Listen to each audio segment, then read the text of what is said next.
Welcome to Storytime with Sid. Uh, as I've always said, if you need to grab a blanket, uh, a hot beverage, or if you're living in warmer climes during this time of year, feel free to set your favorite fan in place and still get your blanket and hot beverage and pretend like it's cold. Because I know there are some places in the world that are not necessarily snowy and cold right now, but to give yourself that cozy atmosphere, feel free. Just fair warning, all blurps and various sound effects and things are not enabled on the scene. I would also like to ask folks to refrain from resubbing or getting a sub or following until after we shift to gaming in a couple hours or so, so that the flow of the chat will not be interrupted. Um, Feel free to make yourself known. However, I will say hi and not acknowledge you being here, and I do appreciate people being here. I also appreciate my lurkers. They are the fuel, the backbone, and the source of inspiration for all things cozy. Because lurking is amazing. I don't care much Twitch's attitude about it is, because if it weren't for lurkers, they probably wouldn't have a platform. I'm just saying. Um, and if you haven't already, if you're new to the channel and aren't sure about how to enter the channel in this situation, uh, hey, I don't bite, not without consent, and because consent is sexy. And feel free to hang out, listen in, and if you like what you hear, see, or otherwise interpret, feel free to hit that follow button or the little heart on mobile. And if you catch me on my social media, it is the same name all throughout. And like, follow, subscribe, share, all that good shit. And without further ado, let's get started. And this is part 3 of the Grave Peril, book 3 of the Dresden Files. And we are on chapter 19. And so we begin. There's a kind of mathematics that goes along with saving people's lives. You find yourself running the figures without even realizing it, like a medic on the battlefield. This patient has no chance of surviving. That one does, but only if you let a third die. For me, the equation broke down to fairly simple elements. The demon, hungry for its revenge, would come after those who had struck it down. The ghost would only remember those who had been there, whom it had focused on in those last moments. That meant that Murphy and Michael would be its remaining targets. Michael had a chance of protecting himself against the thing. Hell, maybe a better chance than me. Murphy didn't. I got on the phone to Murphy's place. No answer. I called the office and she answered with a fatigue blurred. Murphy. Murph, I said, look, I need you to trust me on this one. I'm coming down there, and I'll be there in about 20 minutes. You could be in danger. Stay where you are and stay awake until I get to you. Harry? Murphy asked. I could hear her starting to scowl. You telling me you're going to be late? Late? No, damn it, look. Just do what I said, all right? I do not appreciate this crap, Dresden, Murphy growled. I haven't slept in 2 days. You told me you'd be here in 10 minutes, and I told you I'd wait. 20, I said 20 minutes, Murph. I could feel her glare on the phone. Don't be an asshole, Harry. That's not what you said 5 minutes ago. If this is some kind of joke, I'm not amused. I blinked, and a cold feeling settled into my gut, into the hollow place the nightmare had torn out of me. The phone line snapped, crackled, and popped, and I struggled to calm down before the connection went out. Wait, Murphy, are you saying you talked to me 5 minutes ago?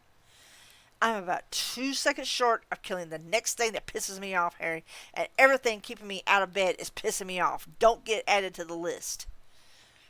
She hung up on me. Damn it! I yelled and hung up the phone and dialed Murphy's number again, only to get a busy signal.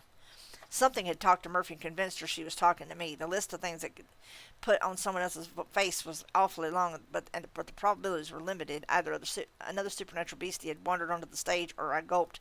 The nightmare had taken a big enough bite out of me that it could put on a convincing charade. Yes, I said charade, yes. It's very British of me. Ghosts could take material form, after all, if they had the power to form a new shape out of the material from the Never Never. And if they were familiar enough with the shape, the nightmare had eaten a bunch of my magic. It had the power it needed, and it had the familiarity it needed. Hell's bells, it was pretending to be me. I hung up the phone and tore around the house frantically, collecting car keys and putting together an improvised exorcism kit from stuff in my kitchen. Salt, a wooden spoon, a table knife, a couple of storm candles and matches, and a coffee cup. I stuffed them into an old Scooby-Doo lunchbox. God, that sounds so supernatural, it's not funny. And then, as an afterthought, reached into a bag of sand that I kept in the kitchen closet for Mister's litter box and tossed a handful into a plastic bag. I added the scorched staff and blasting rod to the accumulating pile of junk in my arms and then ran for the door. I hesitated, though. Then I went to the phone and dialed Michael's number, fingers dancing over the rotary. It was all so busy. I let out a shriek of purest frustration, slammed down the phone, and ran out of the door to the Blue Beetle. It was late. Traffic could have been worse. I got there in less than the 20 minutes I'd promised Murphy and parked the car in one of the visitors' parking spaces. The district station Murphy worked in crouched down amongst taller buildings that surrounded it, solid and square and a bit battered, like a tough old sergeant amongst a forest of tall young recruits. I ran upstairs, taking my blasting rod with me, with my Scooby-Doo lunchbox in my right hand. The grizzled old sergeant behind the desk blinked at me as I came panting through the doorway. Dresden? Hi, I panted. Which way did I go? He blinked. What?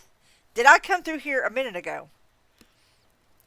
His thick gray mustache twitched in nervous little motions. He took a look at his clipboard. Yeah, you went up to see Lieutenant Murphy just a minute ago. Great, I said. I need to see her again. Buzz me through? He peered at me a little closer, then reached forward to buzz me through. What's going on here, Mr. Dresden? Believe me, I said. As soon as I work that out, I'll be sure to tell you. I opened the door and headed through up the stairs and toward the SI offices on the fourth floor. I pounded through the doors and sprinted down the rows of desks toward Murphy's office. Stallings and Rudolph both started up from their chairs, blinking as I went past. What the hell? Rudy blurted, his eyes widening. Where's Murphy? I shouted. In her office, Stallings stammered. With you. Murphy's office stood at the back of the room with cheap walls and a cheap door that finally bore a genuine metallic nameplate with her name and title on it. I leaned back and drove my heel at the doorknob. The cheap door splintered, but I had to kick it again to send it swinging open. Murphy sat at her desk, still wearing the clothes I'd last seen her in. She had taken her hat off, and her short blonde hair was mussed. The circles beneath her eyes were almost as dark as bruises. She sat perfectly still, staring forward with her blue eyes set in an expression of horror. I stood behind her, all in black, the same outfit I'd worn the night we'd stopped Kravos and his demon. The nightmare looked at me, its hands rested on either side of her face, fingertips on her temples, except they had somehow pressed into her head, reaching down through the skin and bone, as though gently massaging her brain. The nightmare was smiling, leaning down a bit toward her, head candid as though listening to music. I didn't know my face was capable of making an expression like that, serene and malicious and frightening. I stared for a second in sheer horror at the weirdness of the sight, and then blurted, "Get the hell off of her!" The nightmare's dark eyes snapped up, sparkling with a cold, calm intelligence. It lifted its lips away from its teeth in an abrupt snarl. "Be thou silent, wizard," it murmured, steel and razor blades in its words, "else I will tear thee apart, as I already have this night." A little gibbering shriek of terror started somewhere down my quivering belly, but I refused to give it a voice. I heard Rudy and Stallings coming behind me. I lifted the blasting rod and leveled it at the nightmare's head. "I said to get off of her!" The nightmare's mouth twisted into a smile. It lifted its hands away from Murphy, fingers just sliding out of her skin as though from water, and showed me its palms. "There's something thou hast forgotten, wizard." "Yeah," I asked, "what's that?" "I have partaken of thee. I am what thou art." The nightmare whispered. He flicked his wrist toward me. "Ventus Servitus." Wind roared up in a sudden fury and hurled me from my feet back into the air. I collided with Rudolph and Stallings as they ran forward. We all went down in a heap on the ground. I lay there stunned for a moment. I heard the nightmare walk out. It just walked past his footsteps, calm and quiet, and left the room. We gathered ourselves together slowly, sitting up. "What the hell?" Rudolph said. My head hurt in back. I must have slammed it into something. I pressed a hand against my skull and groaned. "Oh, stars," I muttered. "I should have known better than to give him a straight line like that." Stallings had blood running out of his nose and into his graying mustache. Flecks of red spotted his white dress shirt. Good Lord, Dresden, what was that thing?" I pushed myself to my feet. Everything wobbled for a moment. My whole body shook, and I felt like I might just fall over and start crying like a baby. It had used my magic. It stolen my face and my magic, and used them both to hurt people. It made me want to start screaming, to tear something apart with my bare hands. Instead, I staggered toward Murphy's office. "It's what got Malone," I told Stallings. "It's kind of complicated." Murphy sat still in her chair, her eyes wide and staring and horrified, her hands folded in her lap. "Murph," I asked, "Karen, can you hear me?" She didn't move, but her breath came out with a little edge to it, as though she had tried to speak. She breathed. Thank God. I knelt down and took her hands in mine. They felt ice cold. "Murph," I whispered. I waved my hand in front of her eyes and snapped my fingers sharply. She didn't so much as blink.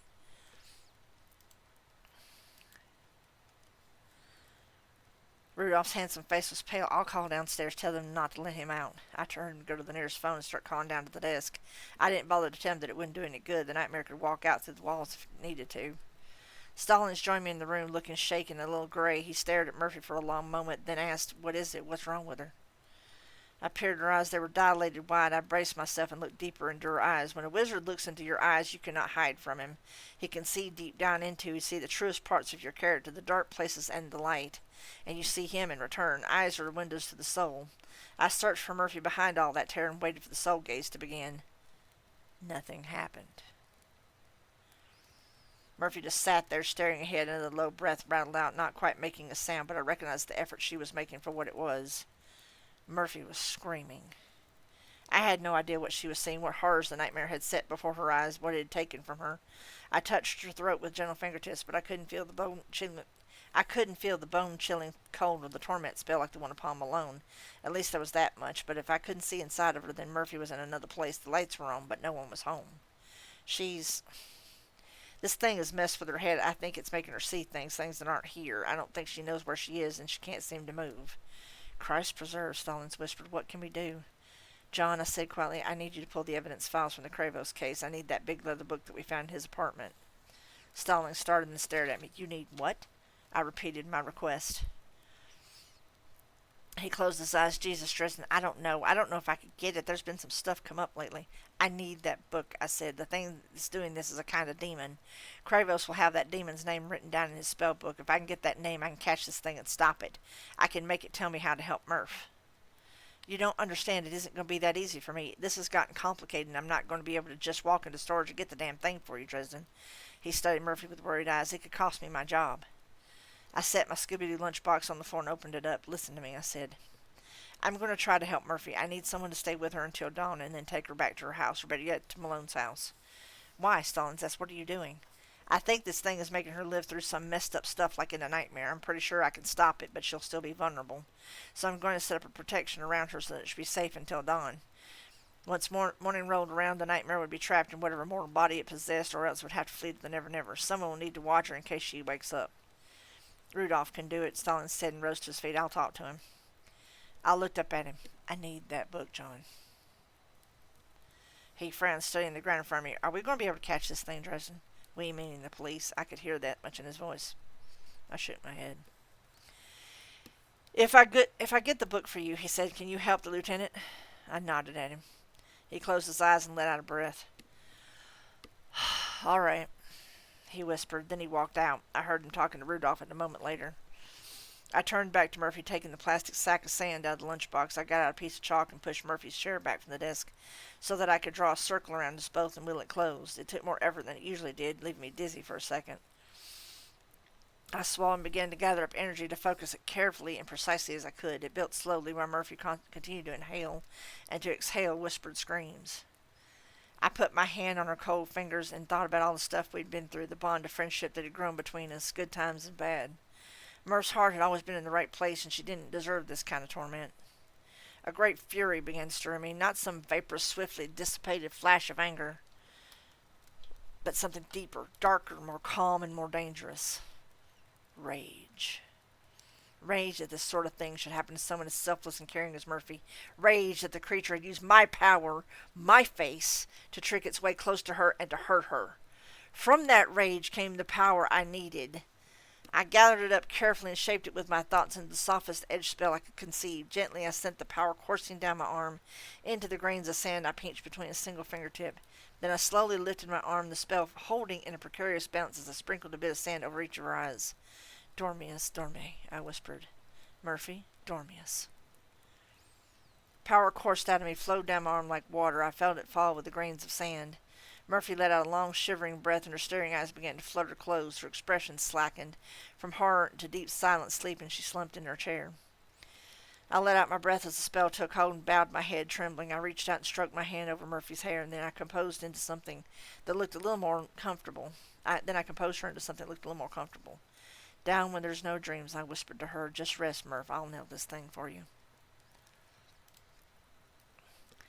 With an effort of will, I smudged the circle and broke it. Then I stepped outside and used the chalk to close it again and wheeled it closed around Murphy. I had strained this time more than I ever needed since I was barely more than a child, but the circle closed around her, sealing her in. A small haze, only an inch or two high, danced around the chalk lines like heat waves rising from summer roads. The circle would keep anything out from the Never-Never, and the enchanted sleep would hold until the dawn came, keeping her from dreaming and giving the nightmare a way to further harm her.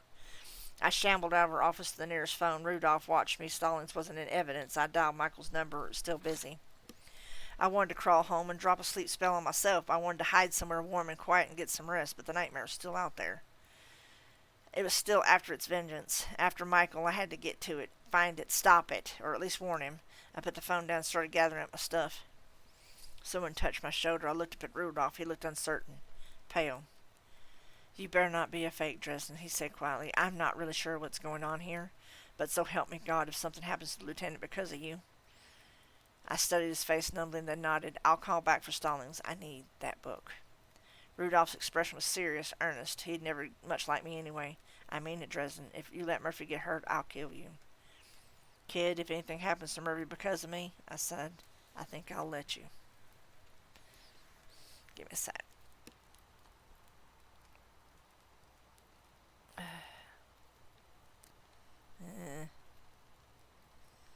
Yeah, I'm well aware. Nah, I'd rather not. Yeah, they're going to basically bitch at me every day until I pay that, or until I get in touch with them. I'll clear that off when I get done. It's basically upstart bitching at me about, oh, you haven't paid your bill yet, you haven't set up your payment yet. I'm like, can't get blood out of the stone, fella.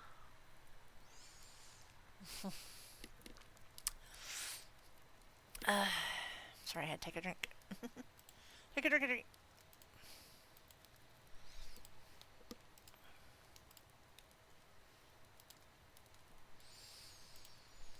Alright, back to action.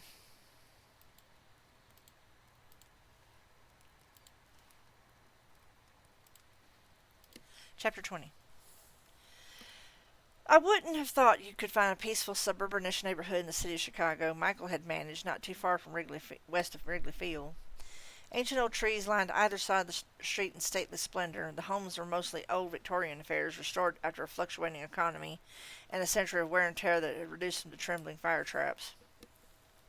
Michael's house looked like it was made of gingerbread, fancy trim, elegant paint in ivory and burgundy, and perhaps inevitably a white picket fence around the house in its front yard. The porch light cast a circle of white radiance out on the front lawn, almost to the edge of the property. I slewed the beetle up onto the curb in front of the house and pushed my way through the swinging gate, clomping up the stairs to rattle the knocker against the front door. I figured it would take Michael a minute to stagger out of bed and come down the stairs, but instead I heard a thump, a pair of long steps, and then the curtains of the window beside the door stirred. A second later the door opened, and Michael stood there, blinking sleep out of his eyes. He wore a pair of jeans and a t-shirt with John 3:16 across his chest. He had one of his kids in his brawny arms, one I hadn't seen yet, maybe a year old, with a patch of curly golden hair, her face pressed against Daddy's chest as she slept. Harry, Michael said, his eyes widened. Merciful Father, what's happened to you? It's been a long night, I said. Have I been here yet? Michael peered at me. I'm not sure what you mean, Harry. Good, then I haven't. Michael, you've got to wake your family up now. They could be in danger. He blinked at me again. Harry, it's late. What on earth? Just listen. In terse terms, I outlined what I'd learned about the nightmare and how it was going to its victims.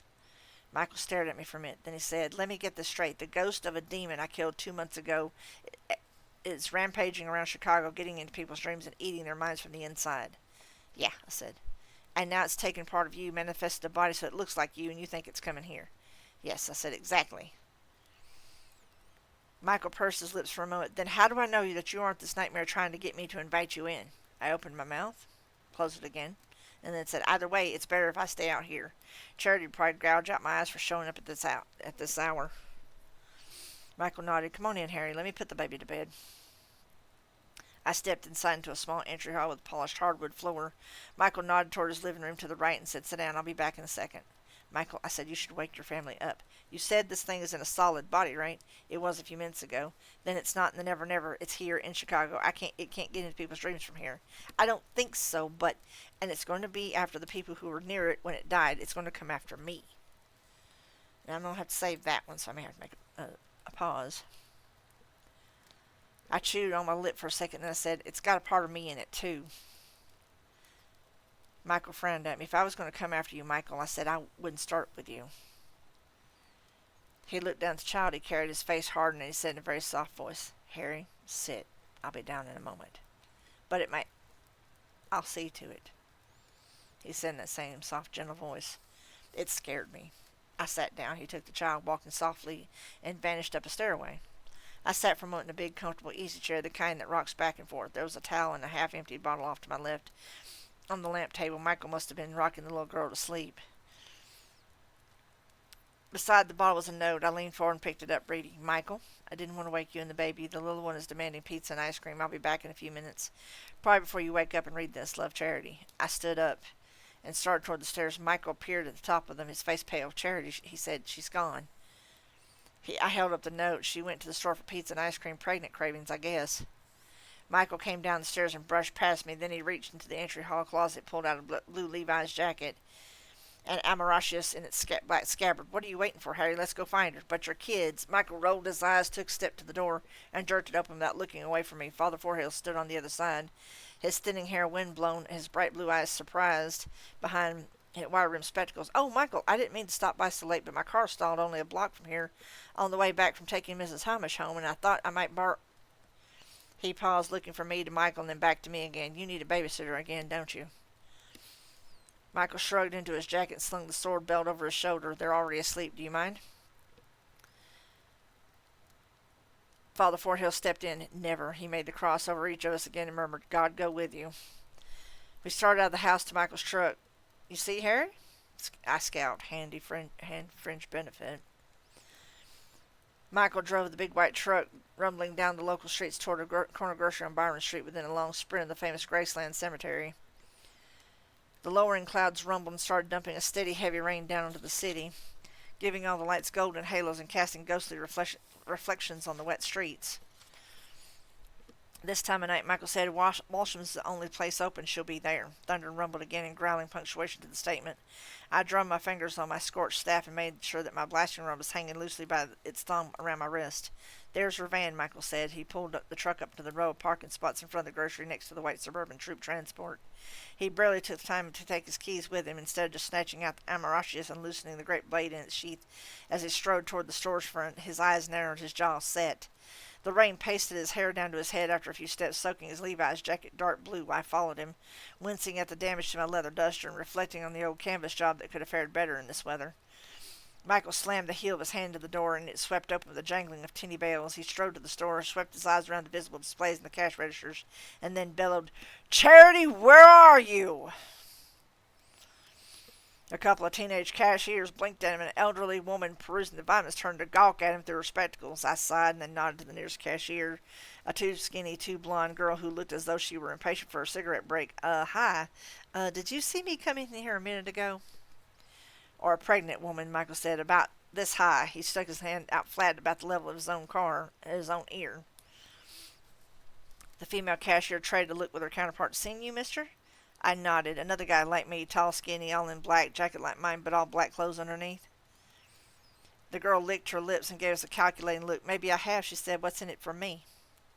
Michael rolled a step forward, a growl bubbling up out of his throat. I grabbed at his shoulder and leaned back. Whoa, Michael. I yelped. Slow down, man. There isn't time to slow down. Michael muttered, You detect? I'm looking. With that, he turned and strode off deeper into the store, casually carrying the sword in his left hand, his right hand upon the weapon's grip. Charity! I muttered something unflattering under my breath, and then turned back to the cashier. I fumbled in my pockets for my billfold and managed to produce a sorry trio of wrinkled fives. I held them up and said, Okay, my evil twin or else a pregnant woman. You've seen either one.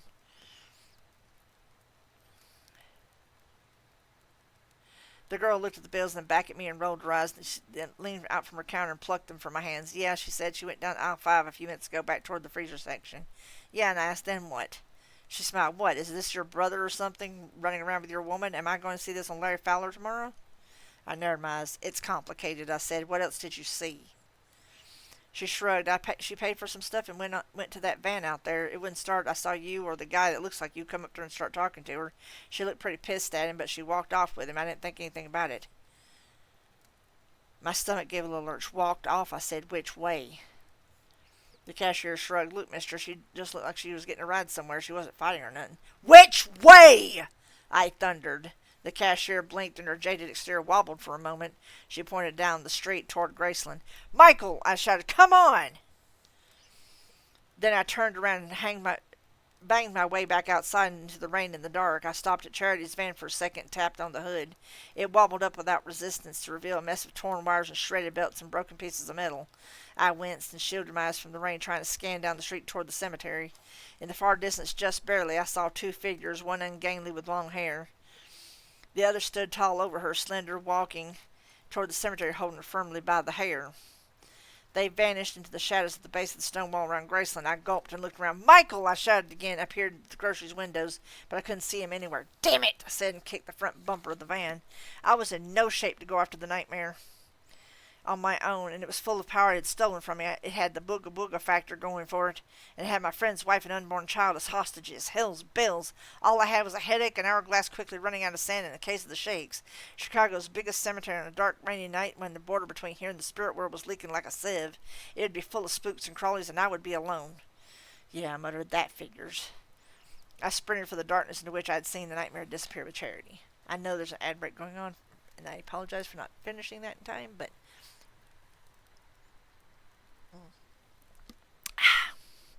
I'm going to take a pause for the cause while we do that.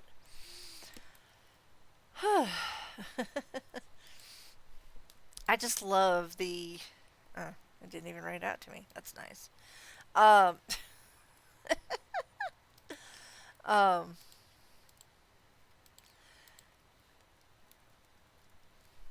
but anyway, I do apologize for the ad break. Sadly, it is a necessary e-bill.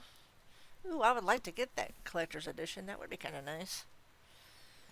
Sorry, I don't mean to ooh squirrel, but um, I'm curious how much that is because I haven't had a actual physical copy of WoW since forever. um, and I actually get stuff for this, which is nice. I'm curious how much that's going to cost me.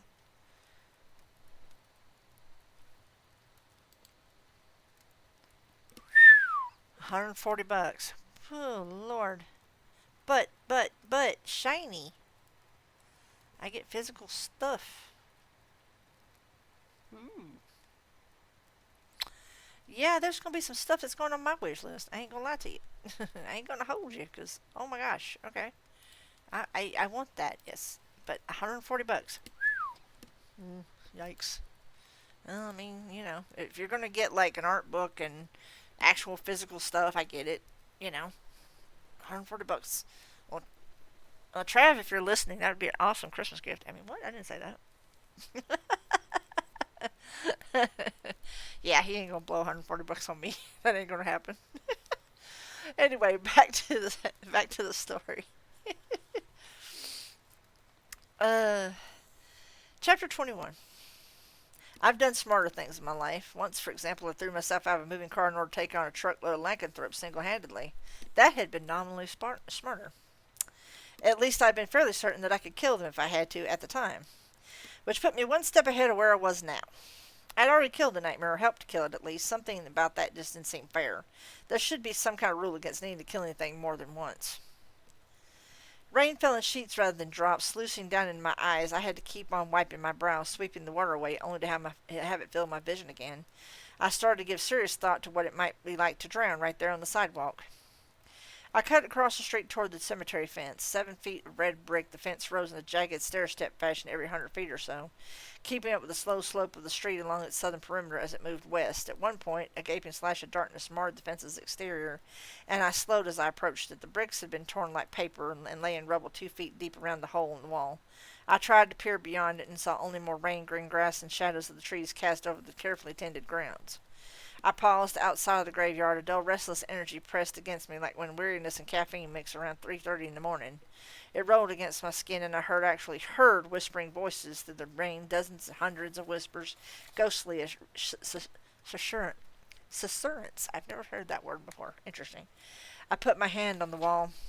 I felt the tension there. There are always fences around cemeteries, always. Whether stone, brick, or chain link, it's one of those unwritten things that people don't really notice. They just do it by reflex. Any kind of wall is a barrier in more than merely a physical sense. Lots of things are more than what they seem in a purely physical sense. Yet, I'll be honest with you, and this isn't a editorial comment. There are some cemeteries I've seen around here that don't have one, and that's actually rather foolish. Actually, um, fences are not for keeping people out when it comes to graveyards. It's for keeping things in. So all these fenceless graveyards around here kind of spook me out. No pun intended. See, that's exactly what you just said. Walls keep things out. Walls around cemeteries keep things in. I looked back hoping that Michael had followed me, but I didn't or couldn't see him in the rain. I still felt weak, shaken. The voices whispered, clustering around the weak point in the wall where the nightmare had torn its way in. Even if only one death in 1,000 produced a ghost, and more than that did, there might be dozens of restless spirits wandering the grounds, some even strong enough for non-practitioners of the art to experience. Tonight there weren't dozens. Dozens would have been a happy number. I closed my eyes and I could feel the power they stirred up, the way the air wavered and shook with the presence of hundreds of spirits. Easily crossed over from the turbulent Never Never, it made my knees shake, my belly quiver, both from the wounds that had been inflicted on me by the nightmare and from simple primitive fear of darkness reigning in a place of the dead. That's kind of how a really old cemetery would probably do me if I was to walk into it. The inmates of Graceland felt my fear. They pressed close to the break in the wall, and I began to hear actual physical moans. I should wait here, I muttered to myself, shaking in the rain. I should wait for Michael. That would be the smart thing to do. Somewhere in the darkness of the cemetery, a woman screamed. Charity. What wouldn't I have given to have my dead man's talisman right back now? Son of a bitch. I gripped my staff, knuckles white, and got out my blasting rod. I then clambered through the break in the wall and headed into the darkness. I felt them the moment that I crossed into the cemetery, the second my shoes hit the ground. Ghosts, shades, haunts, whatever you want to call them. They were dead as hell, and they weren't going to take it anymore. They were weak spirits, each of them, something that would barely have given me a passing shiver on a normal night, but tonight wasn't. A chill fell over me, abrupt as winter's first wind. I took a step forward and felt a resistance, but not as though someone was trying to keep me out. It was more like those movies I've seen, with tourists struggling through crowds of beggars in dusty Middle Eastern cities. That's what I experienced in a chilling and spectral kind of way, people pushing against me, struggling to get something from me, something I wasn't sure I had and that I didn't think would do any good, even if I gave it to them. I gathered in my will and slipped my mother's amulet from around my neck. I held it aloft in the smothering, clammy darkness and fed power into it. The blue wizard light began to glow, to cast out a dim radiance, not so bright as usual. The silver pentagram within the circle was a symbol of my faith, if that's what you want to call it, in magic. In the concept of power being controlled, ordered, and used for constructive purpose. I wondered for a minute if the dimness was a reflection of my injuries or if it had said something about my faith. I tried to think of how often I had to set something on fire. Over the past few years, how many times I had to blow something up or smash a building, otherwise wreak havoc. I ran out of fingers and shivered. Maybe I better start being a little more careful. The spirits fell back from that light, but for a few who still clustered close whispered things into my ears. I didn't pay them any attention or stop to listen. That way lay madness. I shoved forward more of an effort of the heart than of the body and started searching. Charity, I shouted. Charity, where are you? I heard a short sound of call off to my right, but it cut off swiftly. I turned toward it and began moving forward at a cautious lope, glowing pinnacle held aloft like Diana Jesus' lamp. Thunder rumbled again. The rain had already soaked the grass, made the dirt beneath my feet soft and yielding. A brief, disturbing image of the dead tearing their way up through the softened earth brought me a brief chill, and a dozen spirits clustered close as though defeated from it. I shoved both fear and clutching unseen fingers aside and pressed forward. I found Charity laying upon a bier within a marble edifice that looked like nothing so much as a Greek temple. The roof opened to the sky. Michael's wife lay upon her back, her hands clutched over her swollen belly, her teeth bared in a snarl. The nightmare stood over her with my dark hair plastered to its head, my dark eyes reflecting the gleam of my pentacle. It held one hand in the air over Charity's belly, the other over her throat. It tilted its head and watched me approach, and the edges of my wizard's-like shapes moved, flitted, spirits swirling around like moths. Wizard, the nightmare said. Demon, I responded. I wasn't feeling much like any snappier patter. It smiled, its teeth showing. Is that what I am? It said. Interesting. I wasn't sure. It lifted its hand from Charity's throat and pointed a finger toward me and murmured, Goodbye, wizard. Fuego. I felt the surge of power before any fire rose up and swept toward me through the rain. I lifted my staff in my left hand, and in front of me, horizontally, slammed power recklessly into a shield. Repelletum! Fire and rain met in a furious hiss and a cloud of steam a foot in front of my outstretched staff. The rain helped, I think. I would never have been stupid enough to try for a gout of flame in a downpour like this. It was too easily defeated. Charity moved the instant the nightmare's attention was distracted. She spun her feet toward it and with a furious cry planted both heels high in the thing's chest with a vicious shove. Charity wasn't a weak woman. The thing grunted and flew back away from her, and at the same time the motion pushed Charity's body off the bier. She fell to the other side, crying out, curling her body around her unborn child to protect it. I sprinted for her. Charity, I shouted, get out, run. She turned her head toward me and saw how furious she was. She bared her teeth at me for a moment, but her face clouded with confusion. Dresden, she said. No time, I shouted. On the other side of the bier, the nightmare rose to its feet again, its dark eyes gone now, blazing with scarlet fury. I didn't have time to think about it, running forward. Run, Charity! I knew it'd be suicide to wrestle with something that had torn down a brick wall a few minutes ago, but I had a sinking feeling that I was outclassed in the magic department. If he got another spell off, I didn't think I could counter it. I held my staff in both hands. River, are you okay, babe? Okay.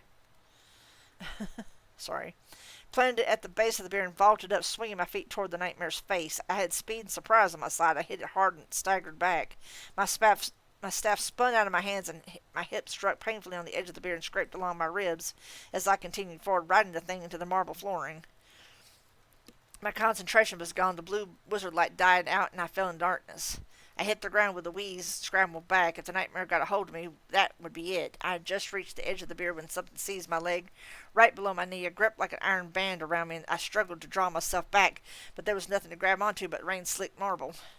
The nightmare stood up in a flash of lightning somewhere overhead, showing me its dark eyes, its face like mine. It was smiling. And so it ends, wizard, I said. I am rid of thee at last.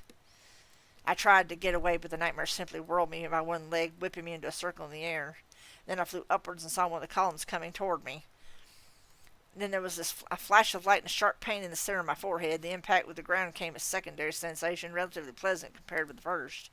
Unconsciousness would have been a mercy. Cold rain instead kept me awake enough to experience every agonizing second of expanding pain in my skull. I tried to move my limbs and couldn't, and for a second I thought that my neck must have been broken. Then in the corner of my vision I saw my fingers twitch and thought with a flash of depression that I wasn't out of the fight yet. A major effort got my hand down to the ground. Another major effort pushed me up and made my head spin, my stomach heave. I leaned back against the column, gasping for breath through the rain, and tried to gather my strength. It didn't take long. There wasn't all that much strength left to gather. I opened my eyes, slowly focused them. I felt a sharp tang in my mouth. I touched my hand to my mouth, my cheek. My fingers came away stained with something warm and dark. Blood. I tried to rise up and just couldn't. Everything spun too much. Water coursed down over me, chilling me. Pulling at the base of the little hill the great temple mausoleum stood upon, running a stream down toward another creek. So much water, purred a female voice beside me. So many things flowing down away. I wonder if some of them aren't not being wasted.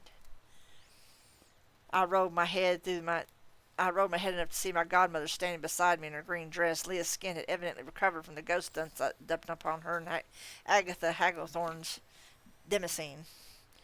Her golden cat eyes studied me with their old familiar warmth, her hair spindling around her in a mane that seemed unaffected by the rain. She didn't seem to mind it soaking her dress, though. It clung to the curves of her body, showed the perfection of her and I can't read the rest of that. What are you doing here? I muttered. She smiled, reached out a finger and ran it over my forehead, and then drew it back to her mouth and slipped it between her lips and suckled gently upon it. Her eyes closed as she let out a long and shivering sigh. Such a sweet boy. You were always a sweet boy.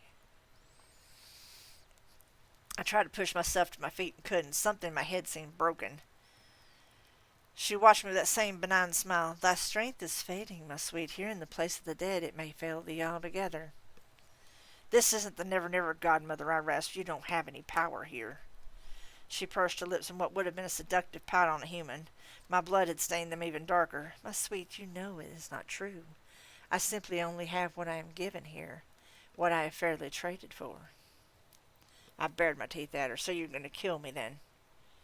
She threw back her head in a rich laugh. Kill you?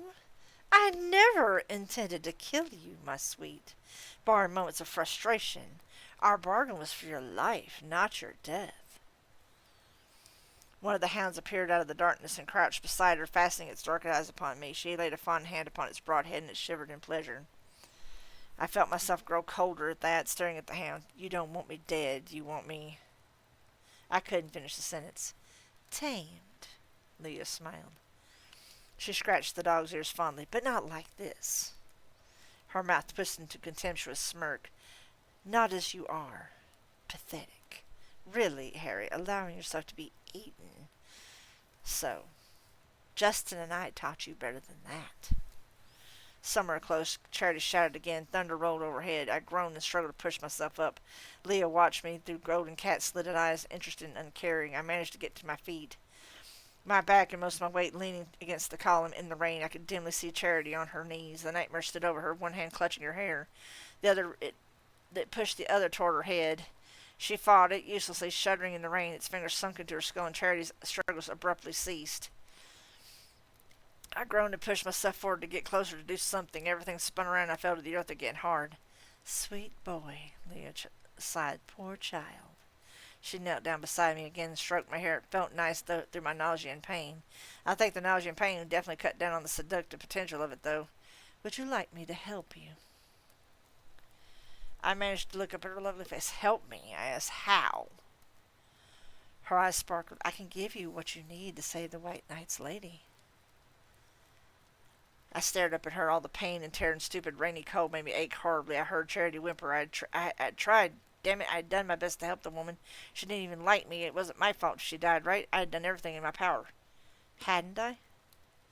I swallowed down the sickly taste of bile and acid and asked, What do you want, godmother? She shivered and drew in a swift breath. What I've always wanted, sweet boy. This bargain is no different than the one we made years ago. In fact, it's part of the same. I give you power, and in return, I get you. Her eyes flashed. I want your promise, wizard. I want your promise that when the woman is safe, you'll come to me. You will take my hand here, tonight. You want me to go back with you, I whispered, but you don't want me like this, godmother, all torn up. I'm empty inside. She smiled and stroked the hellhound's head. Yes, in time you will heal, and I will make that time pass swiftly, my sweet. She leaned closer to me, her golden eyes burning. Such pleasures I will teach you. No man could wish for a merrier passing. She looked up again over the bier that hid my view of Charity in the nightmare. The White Knight's lady sees such things now. Soon she will be trapped, as is the policewoman. How'd you know about Murphy? I demanded. I know many things. I know that you may die if you do nothing, my sweet. You may die here cold and alone. I don't care about that, I said. Charity let out a choking, sobbing sound nearby. Leah smiled and murmured, Time is fleeting, child. It waits for no one. Not man, nor she, nor wizard. Leah had already had me over a barrel. If I deepened our pact, reconfirmed it, I'd be letting her nail it close with me inside. But I couldn't get up. I couldn't do a damn thing to save Charity without getting some help. I closed my eyes and saw Michael's little daughter. I thought of her growing up without a mother. Damn it. I accept your bargain, godmother. When I spoke the words, I felt something stir against me, something that sealed closed. Leah gasped, eyes closed, and she shuddered again and opened with a feral glow. She leaned down and murmured, The answer, my sweet, is all around you. Then she kissed my forehead and was gone in a flicker of shadows. I found myself thinking clearly again. It still hurt to move. Stars did it hurt, but I managed it. I clambered to my feet, leaned against the bier, and looked up to let the rain wash the blood from my eyes. The answer was all around me. But what the hell kind of idiotic advice was that? I glanced all around me. I glared around but saw nothing but rolling lawns, trees, and graves. Lots of graves. Plain tombstones and marble markers. Graves with ponds beside them. Graves with lights. Graves with small fountains. Dead people. That's what was all around. I focused my eyes on Charity in the nightmare and felt cold anger inside. I moved around the edge of the bier, gaining a little stability and balance as I went, and shouted, Hey! You! Ugly! The nightmare turned its head to blink in my direction, surprised, and it smiled again and said, Thou art not yet dead. How interesting. It released Charity's fingers gliding out of her as they had from Murphy, and she fell limply to her side. I can finish that one at leisure, but thou, wizard, I will make an end at once. Yada, yada, yada, I muttered. I bent down and recovered my staff, standing again with it in both hands. People don't talk like that anymore, all those thous and these. Hell's bells. At least the fairies can keep up with the dialect. The nightmare frowned at me and started walking toward me. Dost thou not realize it, fool, that this is thy death come upon thee? A boot planted itself heavily on the marble beside me. Then another. Amarachius cast a glowing white light upon my shoulder, and Michael said, "I think not." I glanced aside at Michael. "You," I groaned, "have a very good timing." He bared his teeth in an unpleasant, fierce expression. "My wife?" "She's alive," I said, "but we better get her out of here." He nodded. "I'll kill it again," he said. He passed me something hard and cool, a crucifix. "You get her. Give her this." The nightmare came to a halt, its eyes narrowing upon the pair of us. "Thou?" it said to Michael. "I knew it would come to this." "Oh, shut up!" I shouted, exasperated. "Michael, killing this thing already." Michael started forward, its sword's white fire lighting the night like a halogen torch. The nightmare screamed in fury as it threw itself to one side, avoiding the blade, then rushed back toward Michael, fingers raking like claws. Michael ducked under them, planted a shoulder in the thing's gut, and shoved it away, spun and whipped the sword at it. Amarachius cut into the nightmare's midsection, and white fire erupted from the wound. I hurried forward and round Michael's back to Charity. Already she was stirring, trying to sit up. "Dresden," she whispered to me, "my husband?" "He's busy kicking ass," I said, and pressed the crucifix into her fingers. "Here, take this. Can you walk?" "Mind your tongue, Mr. Dresden." She grasped the crucifix and bowed her head for a second. "I don't know," she said. "Oh, Lord, help me. I think—" Her whole body tightened, and she let out a low gasp, pressing her hand against her belly. "What?" I said. Had she been injured? Behind me I could hear Michael grunting in the sweep of Amarachius' white fire, making shadows dance. "Charity, what is it?" She let out a low groan. "The baby," she said. "Oh, I think my water broke earlier when I fell." Her face twisted up, flashing bright red, and she groaned again. "Oh," I said. Oh no, this is not happening." I put the heel of my hand to my forehead. "This is just wrong." I shot an accusing glance skyward. "Someone up there has a sick sense of humor." "Ah!" Charity groaned. "Oh, Lord preserve Mr. Chesnut, I don't have much time." "No," I said. "Naturally not." I bent down to pick her up, and all but fell on my face. I managed to keep from sprawling onto her, but wobbled as I stood up again. Charity was not a dainty flower. There was no way I could carry her out of here. "Michael," I shouted, "Michael, we've got a problem." Michael threw himself behind one of the beers as a stone whistled out of the darkness and shouted to power against it. "What?" "Charity," I shouted, "her baby's coming." "Harry," Michael shouted, "look out!" I turned, and the nightmare appeared from the darkness behind me, moving almost more swiftly than I could see. It reached down and simply tore a marble headstone from the earth, lifting it high. I threw myself between it and Charity, but even as I did, I knew it would be a futile gesture. It was strong enough to crush her right through me, but I did it anyway. "Now!" screamed the nightmare. "Put down your sword, knight! Put it down, or I crush them both!" Michael started toward us, his face pale. "Not a step closer," the nightmare snarled. "Not an inch." Michael stopped. He stared at Charity, who groaned again, panting, eyes forced shut. "Harry," he said, "I could get out of the thing's way. I could draw its fire, maybe, but if I moved it would simply crush Charity. She'd have no chance at all." "The sword," the nightmare said, voice cool. "Drop it." "Oh, Lord," Michael whispered. "Don't do it, Michael," I said. "It's only going to kill us anyway." "Be thou silent," the nightmare said. "My quarrel is with thee, wizard, and with the night. The woman and her child are nothing to me, so long as I have both of you." Rain sleeted for a long and otherwise silent moment. Then Michael closed his eyes. "Harry," he said. He lowered the great sword and gave it a gentle toss to one side, letting it fall on the ground. "I'm sorry. I can't do it." The nightmare met my eyes with its own glowing faint scarlet, and its lips curled up in a gleeful smile. "Wizard," it said in a whisper, "thy friend should have listened to thee." I saw the gravestone start to come down toward me. Charity's arm abruptly swept the crucifix I had passed her, held in it. The symbol flickered, then kindled into a white fire that threw harsh, horror-movie shadows up over the nightmare's face. It twisted and recoiled from that light. Screaming, and the tombstone crashed to earth, rending the damp, vulnerable soil. Everything slowed and came into crystalline focus. I could clearly see the ground as the shadows of the trees. I could hear Charity beside me, uttering something in harsh Latin, and out of the corner of my eye I could see the restless shades moving about the cemetery. I could feel the cold sharpness of the rain, feel it coursing down over me, flowing down the gentle slopes to run rivulets and streams to the nearby pond. Running water.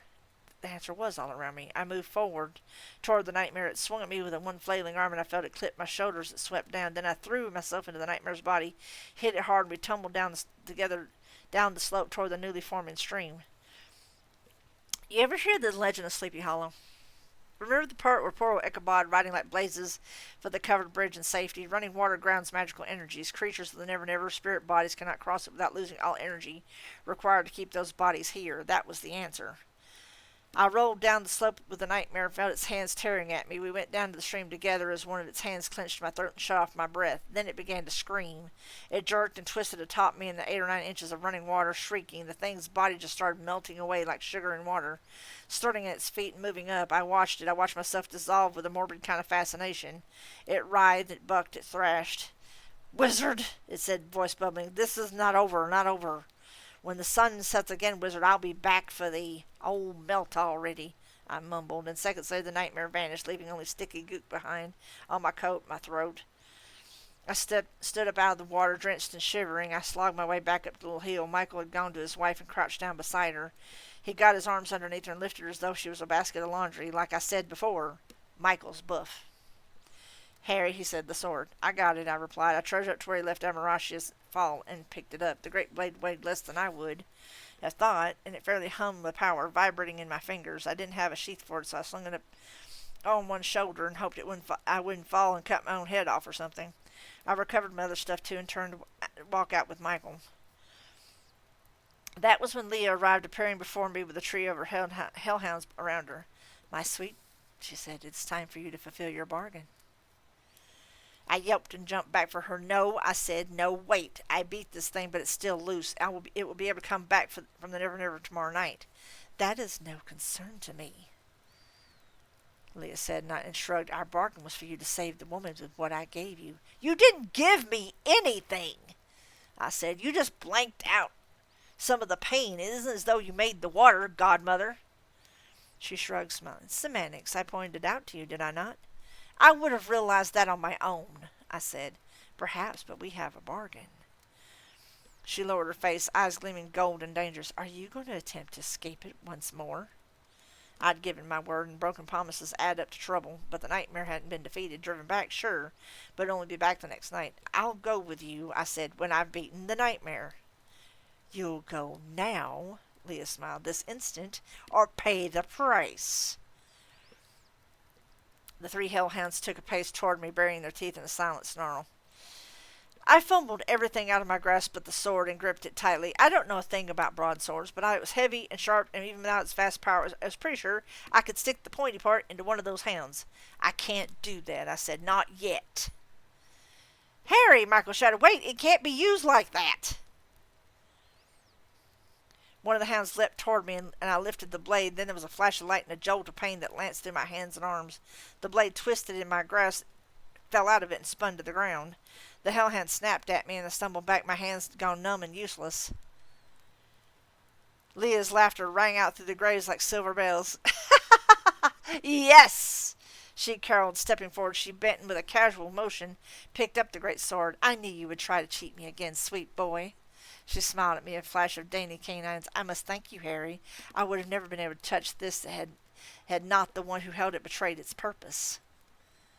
I felt a flash of anger at my own stupidity. "No," I stammered. "Wait, can we talk about this, godmother?"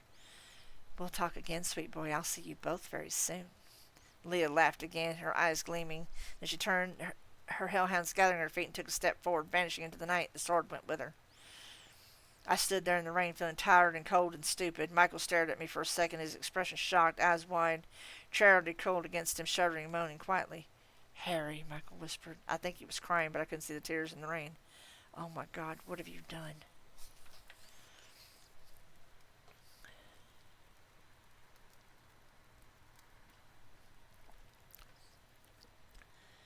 There are rules to everything. So, Chapter 22. All hospital emergency rooms must have the same feel to them. They're all decorated in the same dull, muted tones and softened edges, which are meant to be comforting and aren't. They all have the same smell, too. One part tangy antiseptics, one part cool dispassion, one part anxiety, one part naked fear.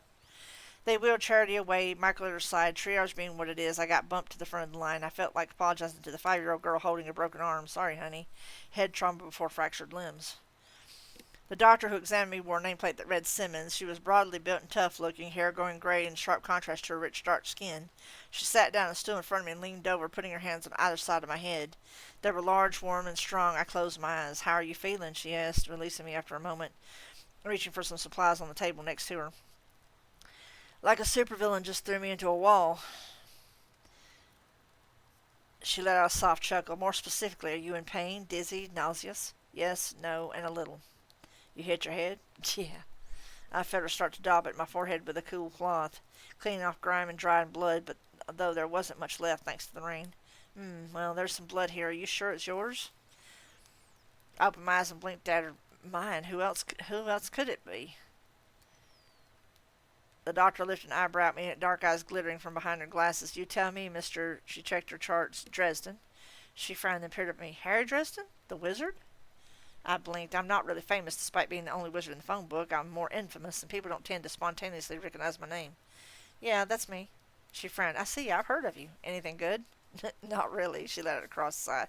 There's no cut here. I don't appreciate jokes, Mr. Dresden. There are people in need to attend to. I felt my mouth drop open. No cut. But there had been a nice flowing gash in my head at some point, pouring blood in my eyes and my mouth. I could still taste some of it almost. How could it have vanished? I thought of the answer and shivered. Godmother. No cut, she said. Something that might have been a cut a few months ago. That's impossible, I said, more to myself than her. That just can't be. She shone a light in my eyes. I winced. She peered at each eye mechanically and professionally without the intimacy that triggers a soul gaze and shook her head. If you've got a concussion, I'm Winona Ryder. Get off that bed and get out of here. Make sure to talk to the cashier on the way out. She pressed a moist towelette into my hand. I'll let you clean up this mess, Mr. Dresden. I have enough work to do. But you shouldn't have come into the emergency room unless it was absolutely necessary. But I didn't. Dr. Simmons didn't stop to listen to me. She turned around and strode off over the next patient, the little girl with the broken arm. I got up, made my bruised way into the bathroom. My face was a mess of faint, dried blood. It had settled mostly into the lines and creases, making me look older, a mask of blood and age. I shivered and started cleaning myself off, trying to keep my hands from shaking. I felt scared. Really, honestly scared. I would have been much happier to have needed stitches and painkillers. I wiped away blood and peered at my forehead. There was a faint pink line beginning about an inch below my hair and slashing up to it at an angle. It felt very tender, and when I accidentally touched it with a rag, it hurt so much that I almost shouted, but the wound was closed, healed. Magic. My godmother's magic. That kiss on the forehead had closed the wound. If you think I should have been happy about getting a nasty cut closed up, then you probably don't realize the implications. Working magic directly on a human body is difficult. It's very difficult. Conjuring up forces like my shield or elemental manifestations like fire or wind is a snap compared to the complexity and power required to change someone's hair a different color or to cause the cells on either side of an injury to fuse back together, closing it. The healing cut was a message for me. My godmother had power over me on Earth now, too, as well as in the Never Never. I'd made a bargain with one of the Fae and broken it. That gave her power over me, which she demonstrated aptly by the way she'd wrought such a powerful and complex working on me, and I never felt it happening.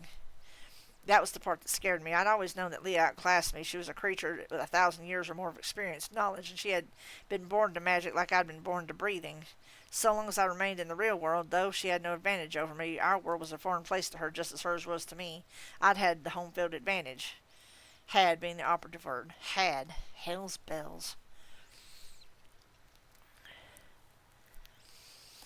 I gave up and let my hands shake while I wiped off my face. I had a good reason to be afraid. Besides, my clothes were soaked from the rain and I felt desperately cold. I finished washing the blood away and went to stand in front of the electric hand dryer. I had to slam the button a dozen times before it started. I had the nozzle of the thing turned up, directing the hot air up my shirt. When Stallings came in, sans for once Rudolph, he looked as though he hadn't slept since I'd seen him last. His suit was rumpled, his gray hair a little grayer, and his mustache almost the same color as the bags underneath his eyes. He went to the sink, splashed cold water in his face without looking at me. Dresden, he said, we got word you were in the hospital. Hey, John, how's Murphy? She slept. We just brought her in. I blinked at him. Christ, is it dawn already? About 20 minutes ago, he moved over to the dryer next to mine. His started on the first slap of the button. She's sleeping still. The doctors are arguing about whether she's in a coma or on some kind of drug. You tell him what happened? I asked. He snorted. Yeah, I'll just tell him that a wizard put her under a spell and she's sleepy. He glanced over at me. So when's she going to wake up? I shook my head. My spell won't hold her for long. Maybe a couple more days at the most. Each time the sun comes up, it's going to degrade a little more. What happens then? She starts screaming. Unless I find the thing that got her and figure out how to undo what it did. That's what you need Kravis's book for, Stalin said. I nodded. Yeah. He reached into his pocket and produced the book, a little journal, thick but not broad, bound in dark leather. It was sealed with a plastic evidence bag. I reached for it, but Stallings pulled it away. Dresden, if you touch this, if you open it up, you're going to be leaving your prints on it, skin cells, all sorts of things, unless it disappears. I frowned at him. What's the big deal? Kravos is all but put away, right? Hell, we caught him with the murder weapon. With that body at the scene, there isn't anything in the journal to beat that, is there? He grimaced. If it was just his trial, it wouldn't be a problem. What do you mean? He shook his head. Inside shit I can't talk about, but if you take this book dressing, it's gotta vanish. Fine, I said, reaching for it. It's gone. He pulled it away again. I mean it, he said. Promise. Something about the quiet intensity of his words touched me. All right, I said. Promise. He stared at the book for a second and slapped it in my palm. Hell with it, he said. If you can help Murph, do it. John, I said, hey man, if I didn't think I needed it, what's going on here? Internal Affairs, Stallings said. Looking at SI again? Don't they have anything better to do? What set him off this time? Nothing, Stallings lied. He turned to go. John, I said, why aren't you telling me here? He paused with a drunk grimace. They're interested in the Kravos case. That's all I can say. You should hear word in the next day or so. You'll know it when you hear it. Wait, I said, did something happen to Kravos? I've got to go, Harry. Good luck. Wait, Stallings. He headed that door. I cursed and started after him, but he lost me. I wound up standing in the hallway shivering like a wet puppy. Damn it, cops were tight, a special kind of brotherhood. They'd work with you, but if you weren't a cop, you were on the outside in a billion subtle ways, one of which they wouldn't let you in on the department's secrets. What could have happened to Kravos? Something serious. Hell, maybe the nightmare had taken out a little vengeance on him as well, as long as it was out and about. It served him right, though, if it had happened. I stood there for a minute trying to work out what to do. I had no money on me, no card, no way to get either. I needed Michael. I asked for someone for directions and headed for maternity. I took a long route around, staying away from anything that looked technical or expensive. The last thing I wanted was to blow up Grandpa's iron lung. I found Michael standing in the hallway. His hair had dried, all curled and mussed. There seemed to be more gray in it this way than usual. His beard had a rough, untrimmed look to it. His eyes were sunken, mud spattered his boots and his jeans to the knee. Amarach's black scabbard hung over his shoulder, empty. Michael stood in front of a big picture window. Rows of little people in rolling cradles faced the window, heat lamps making sure they didn't get the chills. I stood there quietly with him, looking at the babies for a time. A nurse looked up and then did a double take, staring at us before hurrying out of the room. Aha, I said, that nurse recognizes us. I didn't realize we were back down at Cook County. I didn't recognize the place without something being on fire. Charity's doctor's here. I said. So, which one is the newest little carpenter?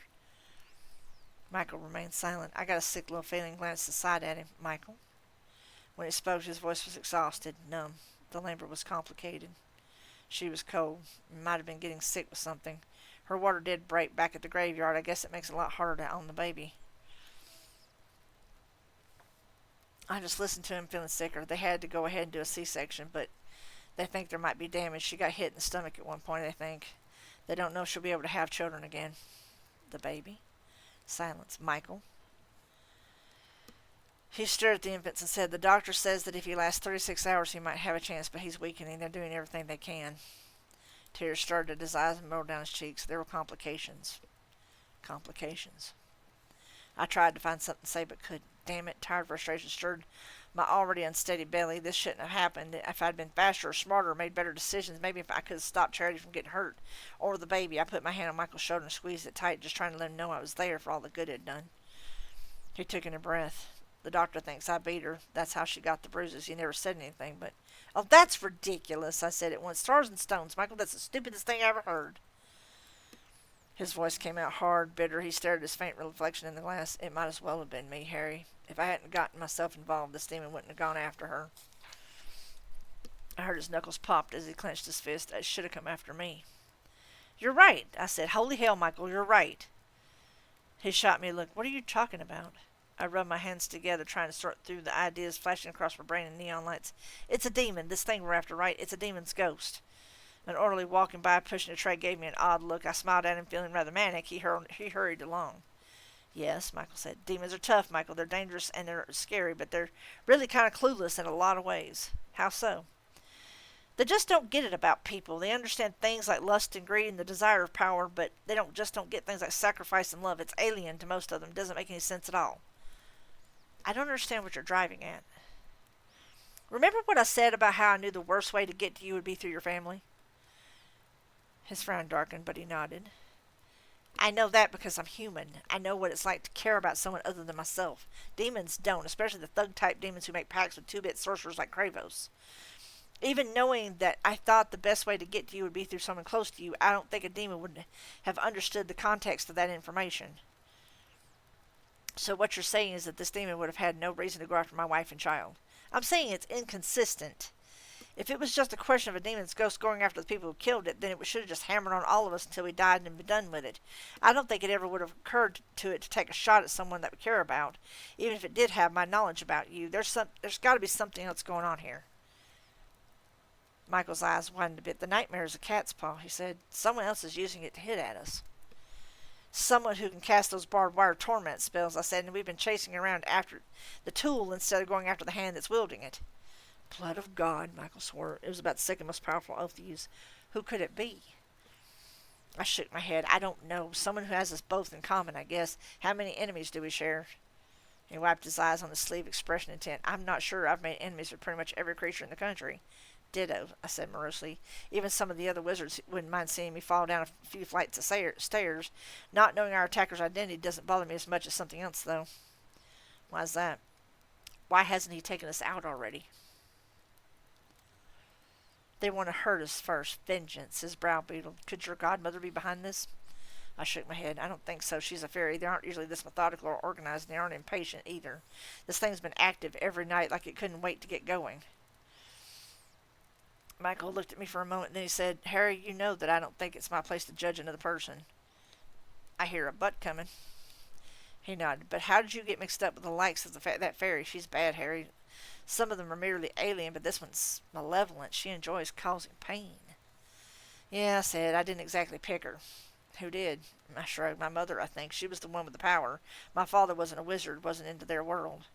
I don't understand why she would do that to her child. Something inside me broke a little with a snapping sensation, and I felt tears in my eyes. I scowled. There were a child's tears to go with a child's old pain. I don't know, I said. I know that she was mixed up with some bad people, bad beings, whatever. Maybe Leah was one of her allies. Leah, that's short for Leanna, isn't it?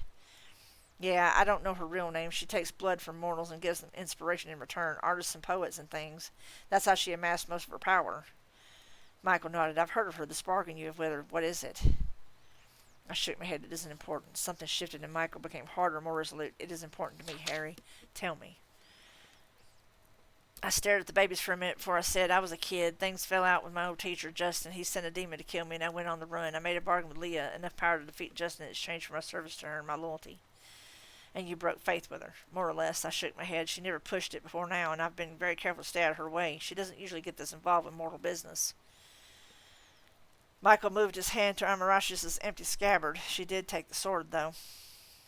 I winced. Yeah, I guess that was my fault. If I hadn't tried to use it to weasel out of the deal. You couldn't have known, Michael said. I should have. I said, it isn't as though it is a tough one to figure out. Michael shrugged, though his expression was less casual than a gesture. What's done is done, but I don't know how much help to you I can be without the sword. We'll get it back, I said. Leah can't help herself. She makes deals. We'll figure out a way to get it back from her. But will we do it in time? Michael said. He shook his head. Grim, the sword won't stay in her hands forever. The Lord won't allow that. But it may be that my time to wield it is past. What are you talking about? I asked. Perhaps it is a sign. Perhaps I am no longer worthy to serve him in this way, or that the burden of it has passed on to someone else. He grimaced, staring at the glass of the infants. My family, Harry. Perhaps it's time they had a full-time father. Oh, great. All I needed now was a crisis of faith and bad case of career doubt from the fist of God. I needed Michael. I needed someone to watch my back, someone who was used to dealing with the supernatural, sword or no sword. He had a steady head, and his faith had a subtle power all on its own. He could be the difference between me getting killed and defeating whoever was out there. Besides, he had wheels. Let's get going. Time's a wasting, he frowned. I can't. I'm needed here. Michael, look. Is someone with your kids at home? Yes, I called Charity's sister last night. She went over to Father Warhead was going to get some sleep and then stay on. Is there anything more that you can do for Charity here? He shook his head. Only pray she's resting now and her mother's on the way here. Okay, then, we've got work to do. You expect me to leave them again? No, not leave them, but we need to find the person behind the nightmare and take care of them. Harry, what are we going to do? Kill someone? If we have to, hell's bells, Michael, they might have murdered your son. His face hardened, and I knew then I had him, that he had followed me into hell to get whoever hurt his wife and child. I had him all right, and I hated myself for it. Way to go, Harry. Jerked those heartstrings like a fucking puppeteer. I held up the book. I think I've got a line on the nightmare's name. I'll bet you anything that Kravis recorded in his book of shadows here. If I'm right, I might be able to use it to make contact with the nightmare and then trace his leech back to whoever's holding it. Michael stared at the glass of the kids beyond it. I need you to drive me home. For my lab, I might be able to sort out what's going on before things get any more out of hand. Then we can go handle it. He didn't say anything. Michael, all right, he said, voice quiet. Let's go. Is it funny that I don't really have a good casting on Harry Dresden because I'm used to the Paul Blackthorne Harry Dresden, which that was the gentleman that played him in the Dresden Files, but that was many years ago. I don't know he would actually be believable this time. He did do such a great job, though. Um, Honestly, if I had to pick someone right now, though, to play Harry Dresden, um, I honestly I really have to think about that because there are a lot of great actors out there right now. Camille could actually pull that off, I think. Um, but we'd have to get somebody that's not. Honestly, Padalecki, right off the bat. I think that he would actually pull it off really well. I'd have to think about it. Or actually, that new fellow that played Superman. I think that would actually work. But hands down, Michael has to be played by Alan Richardson. They need a really broad dude with range that could do that, and I really think that would be a good fit. He'd have to grow his hair out though, and I'm just trying to see if that would work. For those of you that don't know, that's the gentleman who plays Reacher in the series on Amazon Prime. By the way, great show. Should definitely watch it. Chapter 23. Back in my lab, it felt a little creepy to be working by candlelight. Intellectually, I knew that it was still full daylight outside, but last night had brought out the instinctive fear of the dark that is a part of being human. I had been wounded. Everything, every shadow, every small sound made me twitch and jerk and look aside. Steady, Harry, I told myself. You have time before sundown. Just relax and get it over with. Good advice. Michael and I had driven around most of the morning collecting what I need for the spell. I'd read through Kravis's journal while Michael drove. Sick stuff. He'd been careful about listing out every step of his rituals, complete with notes on the physical ecstasy he had experienced during the killings, 9 in all. Most of them had been women or children he had killed with a cruelly curved knife. He had roped a bunch of young people into his fold with drugs and blackmail and then thrown orgies where he either participated or else channeled their energy raised by all that lesson to his magic. It seemed to be standard operating procedure for guys like Kravis, win-win situation. A thorough man, thorough in his efforts to kill and corrupt lives to acquire more power, though in the documentation of his sick pleasures, and thorough in listing of his efforts to secure a familiar demon by the name of Asragal. Yeah, I think that's the best way I can pronounce that. The name had been carefully written, each syllable marked for specific emphasis. Magic is a lot like language. It's all about stringing things together, linking one thing with another, one idea with another. After you establish links, then you pour power into them and make something happen. That is what we call thaumaturgy in the business, creating links between small things and big things. Then you make something happen on the small scale, and it happens on the large scale, too. Voodoo dolls are the typical example for that one. But Simulacra, like a voodoo doll, aren't the only way to create links. A wizard can use fingernail clippings or hair or blood if it's fresh enough, or just about any other body part to create a link back to the original being, or you can use its name, or maybe, I should say, its name, capital N. Names have power. Everyone's name says something about them, whether they're aware of it or not. A wizard can use that name to forge a link to someone. It's difficult with people. People's self-concepts are always changing, evolving. So if you get someone telling you their full name, if you try to establish the link when they're in a radically different mood or after some life-changing event alters the way they see themselves, it might not work. A wizard can get a person's name only from their own lips, but if he doesn't use it fairly quickly, it's likely to get stale. Demons, however, are a different matter. Demons aren't people. I love that. Demons aren't people. They don't have the problem of having a soul, and they don't worry about silly things like good and evil or right or wrong. Demons are. They just are. If a demon is going to be inclined to eat your face, it's going to eat your face then and now and 1,000 years from now. It's almost comforting in a way, and it makes them vulnerable. Once you know a demon's name, you can get to it whenever you want. I had Asthragal's name. Even though it was a ghost now instead of a demon, it ought to respond to the memory of its name, if nothing else. Time to get to it. 5 white candles surrounded my summoning circle, the points of an invisible pinnacle, white for protection, because they're the cheapest color at Walmart. Hey, being a wizard doesn't make money grow on trees. Between each candle was an object from someone the nightmare had touched. My shield bracelet was there. Michael had given me his wedding ring and charities. I had gone by the station and grabbed the hand-lettered nameplate Murphy had kept stubbornly on her office door until the publicity last year had driven the municipal politicians into getting her a real one. It lay on the floor beside them. A visit to a grateful Malone household had turned up Mickey's retirement watch. It completed the circle between the last pair of candles. And by the way, he got rooked. He should have gone 5 and below. But anyway. I'm just saying. I drew in a breath and checked my props. You don't need all the candles and knives and whatnot to work magic, but they help. They make it easier to focus. In my weakened condition, I needed all the help I could get. So I lit the incense and paced around the outside of the summoning circle, leaving myself enough room to work with inside the circle of incense and outside the circle of copper. I put out a little willpower as I did, just enough to close the circle, and felt the energy levels rise as random magic coalesced. Harry, Michael called down from the room above her. You finished? I suppressed a flash of irritation. Just getting started. 45 minutes till sundown, he said. I couldn't keep the annoyance out of my voice. Gee, thanks. No pressure, Michael. Can you do it or not, Harry? Father Ford is staring at my house with the children. If you can't stop this thing now, I've got to go back to Charity. I sure as hell can't do it with you breathing down my neck. Hell's bells. Michael, get out of the way and let me work. He growled something to himself about patience or turning the other cheek or something. I heard his feet on the floor above as he retreated from the door leading down to my lab. Michael didn't come down to the lab with me because the whole concept of using magic without the Almighty behind it didn't sit well with him, regardless of what we'd been through together. He could tolerate it, but not approve of it. Reminds me of somebody I know. I got back to work, closing my eyes and forcing myself to clear my thoughts, to focus on the task at hand. I started to draw my concentration toward the copper circle. The incense smoke tickled at my senses and swirled about inside the perimeter of the outer circle, not leaving it. The energy grew slowly as I concentrated, and I picked up the knife in my right hand and a handful of water from a bowl in my left. Now for the 3 steps. Enemy, mine enemy, I spoke, slipping power into the words, I seek you. I passed the knife over the copper circle, straight down. I couldn't see it without opening my sight, but I could feel the silent tension as I cut a slit between the mortal world and the never-never. Enemy, mine enemy, I spoke again. I searched for you. Show me your face. I cast the water up over the circle where the energy of the spell atomized it into a fine drifting mist, filled with rainbows from the surrounding candles, shifting shapes and colors. Now for the hard part. Astragal, I shouted. Astragal, Astragal, Apare! I used the knife to cut my finger and smeared the blood on the edge of the copper circle. Power surged out of me into the circle and through the rent in the fabric of reality, and as it did, the circle sprang up like a wall around the band of copper on the floor. I felt the cut as an acute, vicious pain, enough to make me blink tears out of my eyes as the power quested out, fueled by the energy of the circle, guided by the articles spread around it. The spell quested about in the never-never like blind tentacle of the kraken scouring the deck, looking for some hapless soul to grab.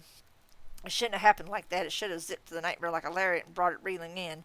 I reached out and put more power into the spell, picturing the thing that I'd been fighting, the results of its work, trying to give the spell more guidance. It wasn't until it hit upon the sense of the nightmare, for lack of a better word, the terror it inspired, the spell it latched onto something. There was a moment of startled stillness, and then the wild bucking energy, a resistance that made my heart pound in my chest, the cut in my finger burn as though someone had poured salt over it. Apare! I shouted, forcing my will into my voice, reeling back in on the spell. I command thee to appear. I slipped into the archaic, dramatically appropriate moments. So sue me. The swirling mist of rainbow swayed and wavered as though some kind of half-solid thing were stirring in the air within the summoning circle. It struggled like a maddened bull trying to tear away from my spell. Apare! Upstairs, the telephone rang. I heard Michael walk across the floor while I struggled through several silent, furious seconds, the nightmare trying to escape the web of my concentration. Hello? Michael said. He'd left the door open, and I heard him clearly. Apare! I grated again. I felt the thing slip, and I jerked it closer in vicious triumph. The mist and light swirl began to take on shape vaguely humanoid. Oh, yes, but he's a little busy, Michael said. Uh-huh. No, not exactly. Yes, I think, yes, but Michael sighed. Just a minute. I heard his feet cross the trapdoor again. Harry, Michael said, Susan's on the phone. She says she needs to talk to you. I all but screamed, struggling to hold the nightmare. I'll call her back, I managed to gasp. She says it's really important. Michael, I half screamed, I'm a little busy here. Harry, Michael said, his voice serious. I don't know what you're doing down there, but she sounds very upset. She says she's been trying to get in touch with you for a while without any luck. The nightmare started slipping away from me. I gritted my teeth and hung on. Not now!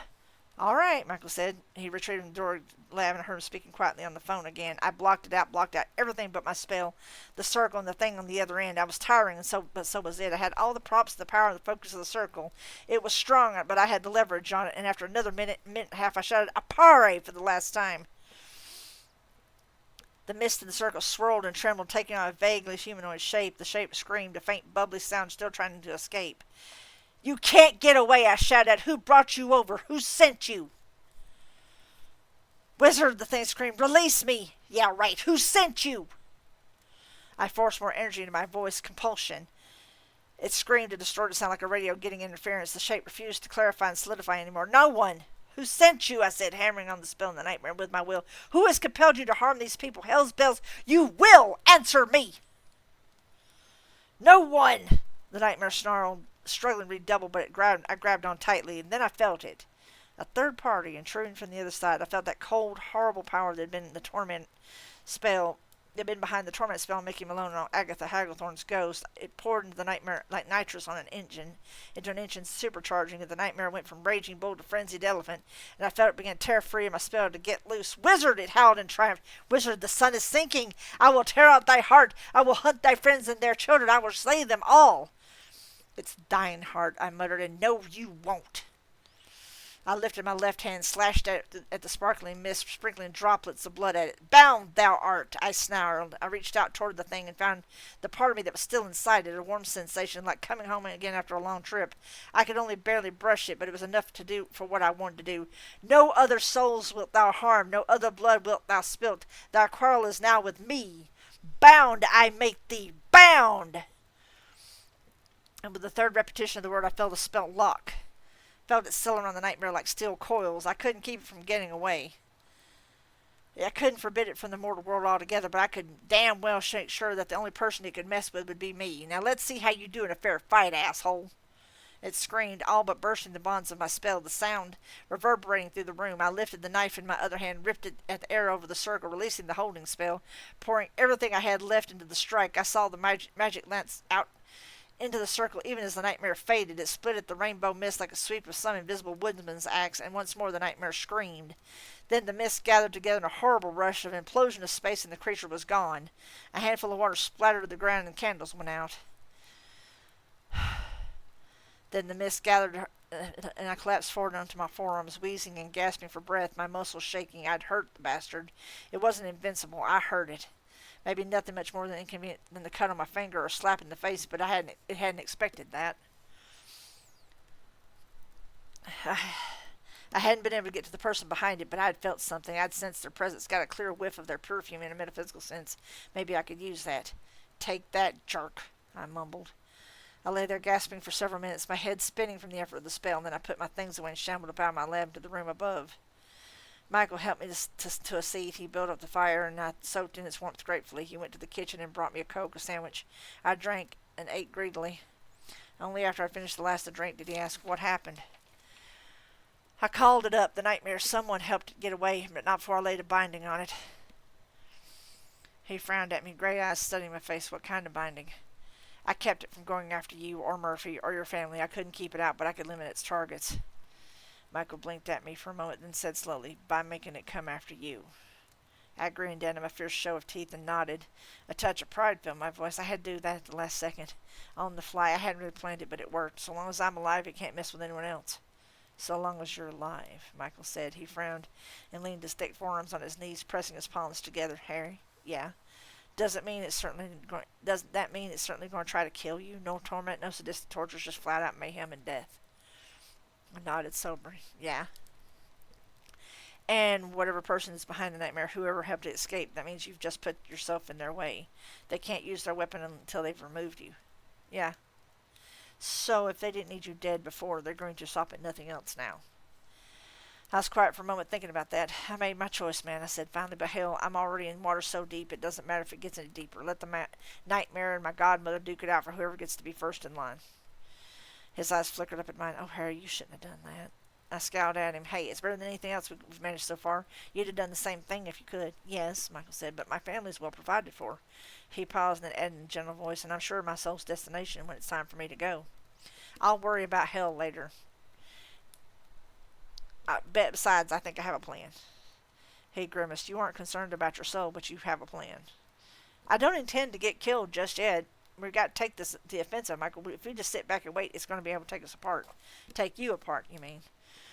He said. His expression grew more troubled. Harry, without Amarachius, I'm not sure how much help I'll be to you. You know what you're doing, Michael, and I don't think the Almighty is going to quit the team just because we fumbled the ball, right? Of course not, Harry. He is ever faithful. I leaned toward him and put a hand on his shoulder and looked him right in the eyes. I don't do that to people very often. There aren't many I can. Michael, this thing is big and it's bad and it scares the hell out of me, but I might be the only one who could stop it. Now, I need you. I need your help. Hell, man, I need to know that you're at my back, and that you believe in what I'm doing here. Are you with me or not? He studied my face. You've lost so much of your power, you say, and I don't have the sword anymore. Our enemies know it. We could both be killed or worse. If we stay here doing nothing, we're going to get killed anyway, and maybe Murphy and Charity and your kids with us. He bowed his head and nodded. You're right. That's not really any choice. His hand covered mine for a moment, big and callous and strong, and he stood up again, his back straight and his shoulder squared. We just have to have faith. The good Lord wouldn't give us more than we could bear. I hope you're right, I said. So what's the plan, Harry? What are we going to do? I got up, went to the mantel over the fire, but what I needed wasn't there. I frowned, looking around the room, and I spotted it on the coffee table. I bent down and plucked up the white envelope, taking the gold-lettered invitation Kyle and Kelly Hamilton had delivered. We're going to a party. I'll pause right there because we do have an ad break going on for about 2 minutes. I hope you guys are actually enjoying this. I know that there's a lot to cover. I'm going to try my best to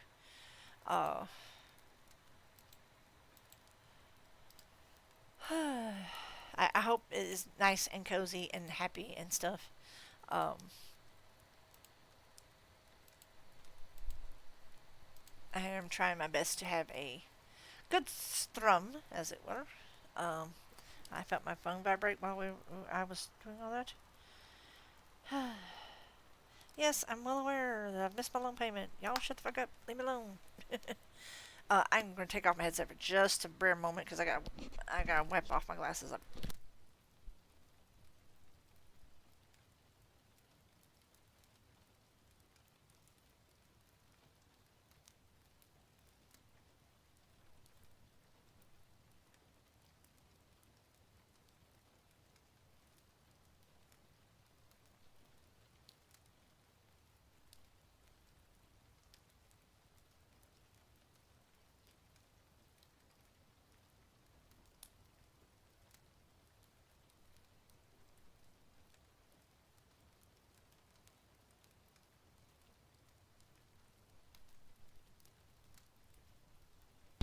Anyway.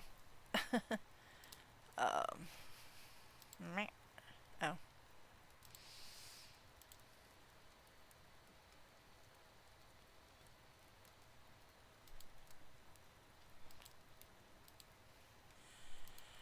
But anyhow, I'm hoping everybody's enjoying their Tuesday. It doesn't feel like Tuesday. How weird is that?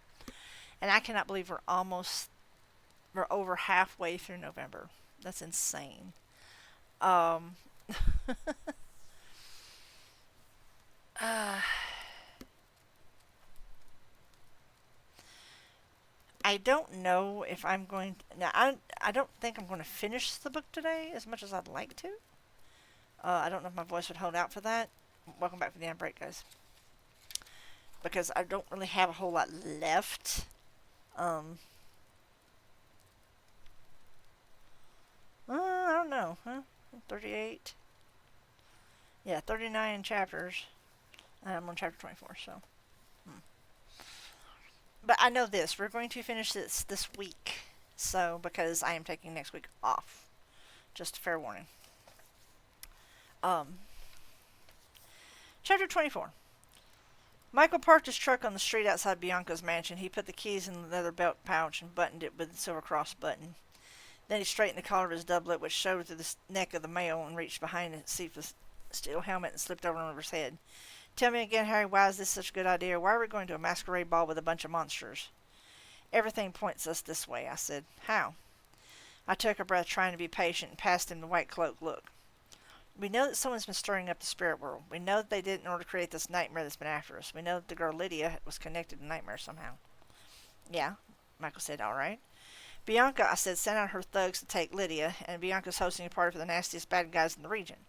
Stalin has told me that people have been going missing off the streets. They've probably been taken for food or something. Even if Bianca isn't behind it, and I'm not saying she isn't, chances are that anyone who could be is going to be at the party tonight. And you think you'll be able to spot them, Michael asked. Pretty sure, I responded. All I have to do is get close enough to touch them and feel their aura. I felt whoever was back in the nightmare when they helped it get away from me. I should be able to tell when I feel them again. I don't like it, Michael said. Why did the nightmare come after you the minute the sun went down? Why didn't the nightmare come after you the minute the sun went down? Maybe I scared it. I cut it up a little. Michael frowned. I still don't like it. There are going to be dozens of things in there that have no right to exist in this world. It'll be like walking into a room full of wolves.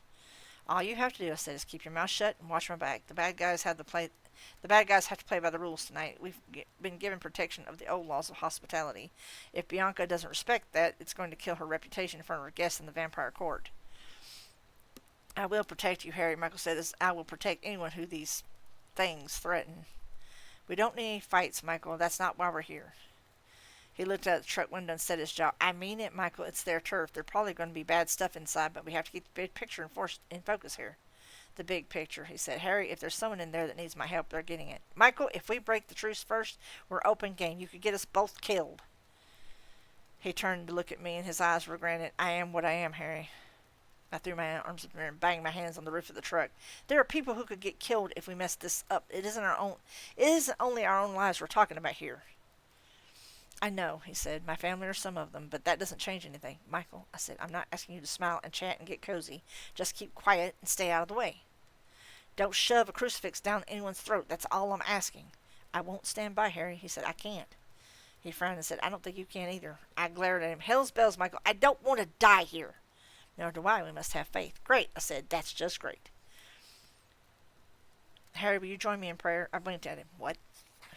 A prayer, Michael said. I'd like to talk to him for a moment. He half smiled at me. You don't have to say anything. Just be quiet and stay out of the way. He bowed his head. Wow, that was a good way of throwing it back in his teeth, isn't it? I squinted out the window of the truck, silent. I don't have anything against God, far from it, but I don't understand him. And I don't trust a lot of people who go around claiming that they're working in his best interests. Fairies and vampires and whatnot. Those I can fathom, even demons, sometimes even the fallen. I can understand why they do what they do, but I don't understand God. I don't understand how he would see the way people treat one another and not chalk up the whole human race as a bad idea. Same, Harry. Same. I guess he's just bigger about it than I would be. Lord, Michael said, we walk into darkness now. Our enemies will surround us. Please help us to make strong enough to do what needs to be done. Amen. Just that. No fancy language. No flashy beseeching the Almighty for aid. Just quiet words about what he wanted to get done, and a request that God would be on his side, on our side. Simple words, yet power surrounded him like a cloud of fine mist prickling along my arms and neck. Faith, I calmed down a little. We had a lot going for us. We could do this. Michael looked up at me and nodded. All right, he said, I'm ready. How do I look? I asked him. He smiled, his white teeth showing. You're going to turn heads, that's for sure. I had to smile back at him. Okay, I said, let's party. I got out of the truck and started walking toward the gates around Bianca's estate. Michael buckled on the white cloak with the red cross as he went. He had a matching surcoat, boots, and armored guards on his shoulders, and he had a pair of heavy gauntlets tucked through his boots and a pair of knives on his belt, one on either side. He smelled like steel and clanked a little bit when he walked. It sounded comforting in a friendly, dreadnought kind of way. I'm just picturing this, and it's just like, wow. It would have been more stylish to drive up through the gates and have a valet park the truck, but Michael didn't want to hand over his truck to vampires. I didn't blame him. I wouldn't trust a blood-sucking, night-stalking fiend of the shadows to valet either. The gate had an honest-to-goodness guardhouse with a pair of guards. None of them looked like they were carrying guns, but they held themselves with an armed arrogance that neither myself or Michael missed. I held up the invitation. They let us in. We walked up the drive to the house. The black limo pulled up along the drive as we did, and we had to step off to the side to let it pass. When we got to the front of the house, the occupants were just getting out of the car. The driver came around to the rear door of the limo and opened it. Music washed out, something loud and hard. There was a moment's pause, and then a man glided out of the limo. He was tall, pale as a statue. Sable hair fell in tousled curls to his shoulders. He was dressed in a pair of opalescent butterfly wings. that rose from his shoulders, fastened to him by some mysterious mechanism. He wore white leather gloves, their gauntlet cuffs decorated in winding silver designs, and similar designs were set around his calves down to his sandals. At his side hung a sword delicately made, the handle wrought as though out of glass. The only other thing he had on was a loincloth of some soft white cloth. He had the body for it, muscle, but not too much of it, a good set of shoulders, and the pale skin wasn't darkened anywhere by his hair. Hell's bells, I noticed how good he looked. The man smiled, bright enough for a toothpaste commercial, and then reached a hand back down to the car. A pair of gorgeous legs and pink high heels slid out of the car, followed by a slender and scrumptious girl barely covered in flower petals. She had a short, tight skirt made out of them, and more petals cupped her like delicate hands. Other than that, and the baby's breath woven into a tumbled mass of her black hair, she wore nothing. And she wore it well. In the hills she might have been 5'7", and she had a face that made me think that she was both lovely and sweet. Her cheeks were flushed in a delicate pink blush, vibrant and alive, her lips parted, and she had a look in her eyes that showed me she was on something. Harry, Michael said, you're drooling. I'm not drooling, I said. That girl can't be 19 years old. I'm not drooling, I scowled. I gripped my cane in my hand. I stalked on up the driveway to the house and wiped at my mouth with my sleeve, just in case. The man turned toward me, and both his eyebrows lifted. He looked at me and my costume up and down, and burst out into a rich, rolling laugh. Oh, my, he said, you must be Harry Dresden. That got my hackles up. It always bugs me when someone knows me and I don't know them. Yeah, I said, that's me. Who the hell are you? If the hostility bothered him, it didn't bother his smile. The girl with him slipped beneath his left arm and nestled against him, watching me with stoned eyes. Oh, of course, he said. I forget that you probably know very little of the intricacies of the court. My name is Thomas, of the House Wraith of the White Court. White Court, I said. 3 vampire courts, Michael supplied, black, red, and white. I knew that. Michael shrugged one shoulder. Sorry. Thomas smiled. Well, only 2 for all practical purposes. The Black Court has fallen on hard times of late, the poor darlings. His tone of voice suggested muted glee rather than pity. Mr. Dresden, allow me to introduce Justine. Justine, the girl beneath his arm, gave me a sweet smile. I half expected her to extend a hand to me to be kissed, but she didn't. She just molded her body to Thomas's in what looked like a most pleasant fashion. Charmed, I said. This is Michael. Michael, Thomas mused and studied the man up and down, dressed as a Knight Templar. Something like that, Michael said. How ironic. Thomas said, and his eyes returned to me, and that smile widened. And you, Mr. Dresden, your costume is going to make quite a stir. Why, thank you. Shall we go inside? Oh, let's. We all trooped up the front stairs, affording me an uncomfortable proximate view of Justine's legs all the way, lean and lovely, made for doing things that had nothing to do with locomotion. Harry. A pair of tuxedo-clad doormen who looked human swung open the mansion's doors for us. The entry hall to Bianca's mansion had been redecorated since the last time I'd been here. The old style decor had been lavishly restored. She had had marble laid out instead of gleaming hardwood. All the doorways stood in graceful arches rather than stolid rectangles. God, I cannot speak today. Alcoves every 10 feet or so sported small statuary and other pieces of art. It was lit only in spots on each alcove, creating deep pools of shadow in between. Rather tacky, Thomas sniffed, his butterfly wings quivering. Have you been to any court functions before, Mr. Dresden? Are you aware of the etiquette? Not really, I said, but it better not involve anyone drinking anyone's bodily fluids, particularly mine. Thomas laughed richly. No, well, he admitted, well, not formally. In any case, though there will be ample opportunity to indulge, if you wish. His fingers caressed the girl's waist again. She focused her eyes on me in a disconcertingly intent fashion. I don't think so. What do I need to know? Well, we're all outsiders, not being members of the Red Court, and this is a Red function. First, we'll be presented to the company, and they'll have a chance to come meet us. Mingle, huh? Just so. Afterwards, we'll be presented to Bianca herself, and she in turn will give us a gift. A gift? I asked. She's the hosting party, so of course she'll be giving gifts. She smiled at me. He smiled at me. It's only civilized. I eyed him. I wasn't used to vampires being so chatty. Why are you being so helpful? He laid his fingers upon his chest, lifting his eyebrows in a perfectly executed who-me expression. Why, Mr. Dresden, why shouldn't I help you? You're a vampire. So I am, he said, but I'm afraid I'm not a terribly good one. He gave me a sunny smile and said, of course, I could also be lying. I snorted. So, Mr. Dresden, rumor has it you had refused Bianca's invitation. I had. What changed your mind? Business. Business, Thomas, as you're here on business? I shrugged. Something like that. I stripped off my gloves, trying to look casual, and offered him my hand. Thanks again. His head tilted to one side, and he narrowed his eyes. He looked down at my hand and back up at me, his gaze calculating before trading grips with me. There was a faint flickering aura about him. I felt it dance and glide over my skin like soft, cool wind. It felt odd, different than the energy that surrounded a human practitioner, and nothing like the sense of whatever had been pumping through the nightmare. Thomas wasn't my man. I must have relaxed visibly because he smiled and said, I passed the test, huh? I don't know what you're talking about. Whatever you say, you're an odd duck, Harry Justin, but I like you. And with that, he and the escort turned and glided together down the length of the entry hall through the curtained doors at the far end. I glowered after them. Anything? Michael asked. He's clean, I said, relatively speaking. Must have been someone else here. You'll get the chance to do some handshaking, it sounds like, Michael said. Yeah, you ready? Lord willing, Michael said. We started together down the hall and through the curtained doorway and emerged into Vampire Party Central.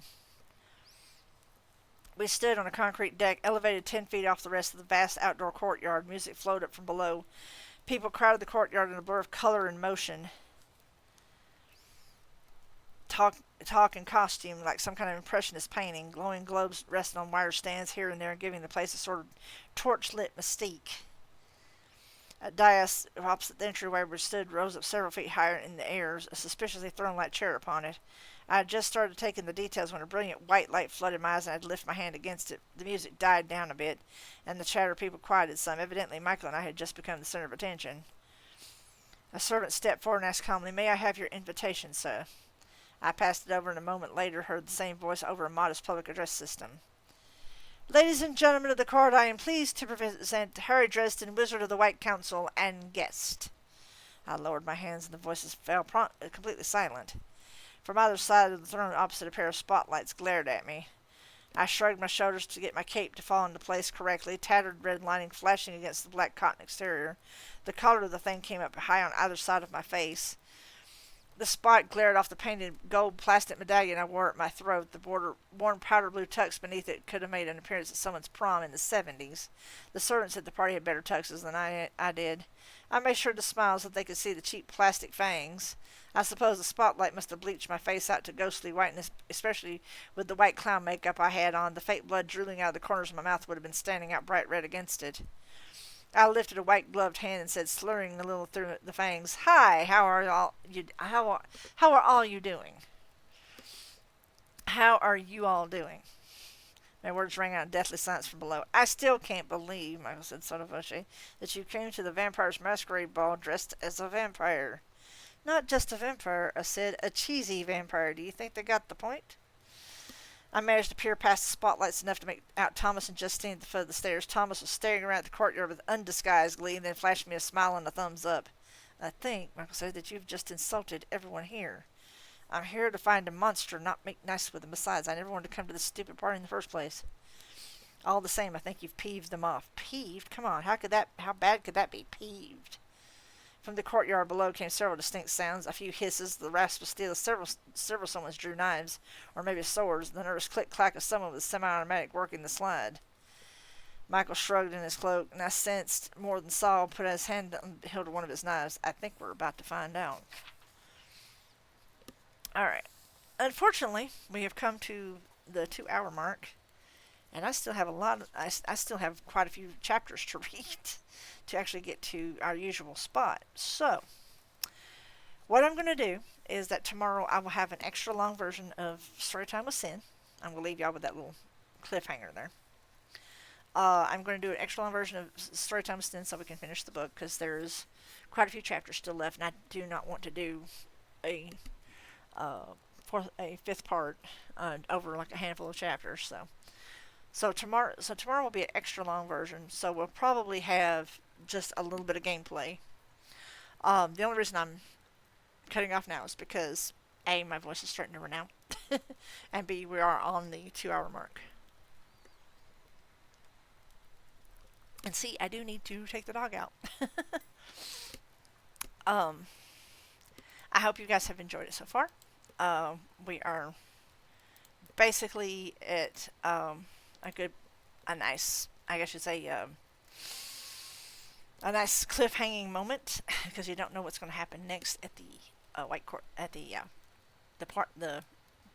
Bianca party. So you never know. I am going to step away for a few moments. Basically what I'm going to do is I'm going to take the dog out, check the mail, and that sort of stuff. I hope you enjoyed this session of Storytime with Sin. We'll be back with some gameplay in WoW. Um, I would say enjoy the clips, but we don't have anything right now.